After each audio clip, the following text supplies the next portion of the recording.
off.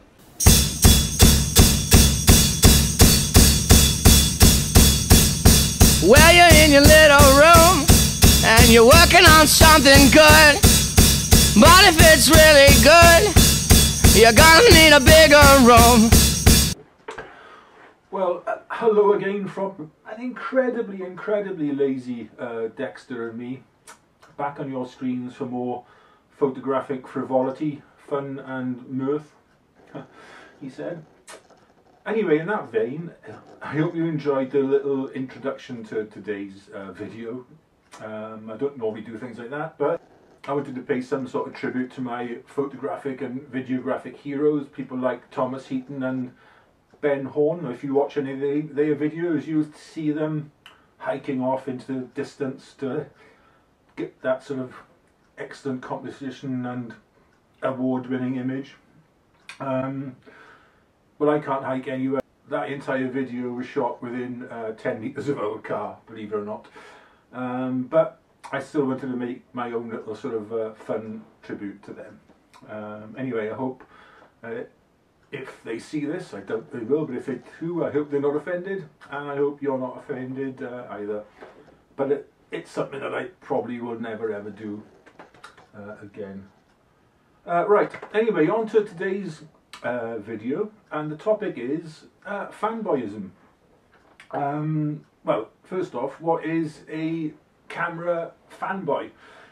Well, for me, it's somebody who's going to praise to the skies unequivocally the camera system that they're using, whilst disregarding or eschewing or completely slagging off, if you like, other camera manufacturers, regardless of the excellence of their products and features.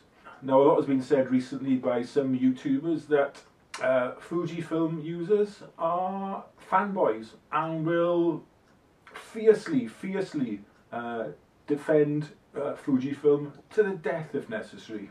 Sorry, but I'm not one of those, and here's why. About 12 months ago, probably about 12 months ago to the day actually, I made a what's in my camera bag video, which never saw the light of day on YouTube. And the reason behind that was it was all about my Nikon gear that I shot with at the time. I had a Nikon D800, 4 or 5 Nikon lenses, a Nikon flash gun, all the paraphernalia that goes with being a Nikon shooter I had and I absolutely loved. And I had no real intention of ever getting rid of that stuff. But tragically it fell in the sea and I had to look at replacing it. And I ended up replacing it with my Fujifilm X-T2 and several lenses. But that wasn't a blind purchase because I'm a Fujifilm fanboy. I looked at all other camera makes. My local camera shop stocks Fujifilms. It stocks Nikon, it stocks Canon, it stocks Olympus, it stocks Fuji. I don't think it stocks Pentax. Does anybody stock Pentax these days? Anyway. And after a lot of deliberation and handling of cameras, I went with the Fujifilm X-T2. I felt that it offered the best feature set and user experience for me. I love the design of Fujifilm cameras. I love the fact that all the dials are on the outside and you can see what settings you do on without even turning the camera on. I love all that. I love the retro style of the cameras. Now, lots of people don't like that. They hate that, in fact. And I can see their point. Now, the Fujifilm cameras I've got, they aren't perfect. My X-T20's only got 1 card slot and the battery life isn't great. The X-T2, yes, it's got 2 card slots, but again, the battery life isn't great, to be honest. My GFX 50R, as beautiful as that camera is, it is far from perfect, trust me. It hasn't got a dedicated ISO dial, and setting the rear command dial isn't ideal, for various reasons, which I'll go into in another video. It hasn't got a D-pad, which isn't ideal. Yeah, so that camera is far from perfect. But at the same time, I can recognise that other camera manufacturers have excellent cameras with excellent features. If you look at Sony and Canon, their autofocus systems are knocking it out of the park at the moment. The IAF on Sony cameras is otherworld, really. And Canon's got its dual pixel autofocus system, which is incredibly accurate.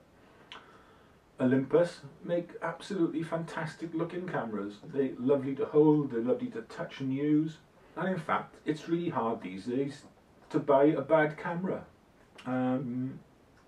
But likewise, it's very hard to buy a perfect one.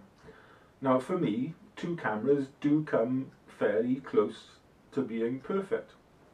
If you look at things like the feature set and the camera's output, be that stills or video, versus the price of the camera. And those are the Nikon D850 and the Sony A7 III.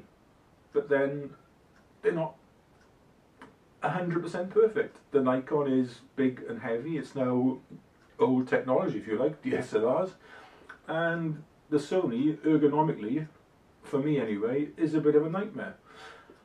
And nobody can tell me that the images that are coming out of a Nikon, a Canon, a Sony, a Fuji, a Pentax, an Olympus are bad. They're simply not. I don't really think you can buy a bad camera these days. But for me, at the moment, Fuji are at a particular sweet spot. They are making excellent cameras at a really reasonable price point. And that's why I bought into their ecosystem and their ethos. But if they were ever to change that, who knows? Would I stay with Fuji? I don't know. I thought I'd always be a Nikon shooter. Although I say that, film-wise, I still shoot with my Nikon F801 and some old lenses, which I'm loath to get rid of and probably never will. Anyway, we'll leave you now with some images that I've made with my XT20, XT2 and the GFX. And as usual, thanks very much for watching. I hope you found this use. No, forget that bit. Thanks very much for watching, and we'll see you again very soon. Bye bye.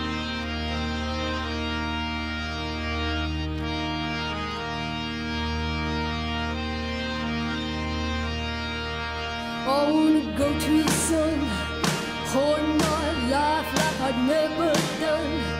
But it's just the devil in me, the devil that's calling as I come undone. The sky is getting dark at night, darker than the fear that's gonna pull us apart.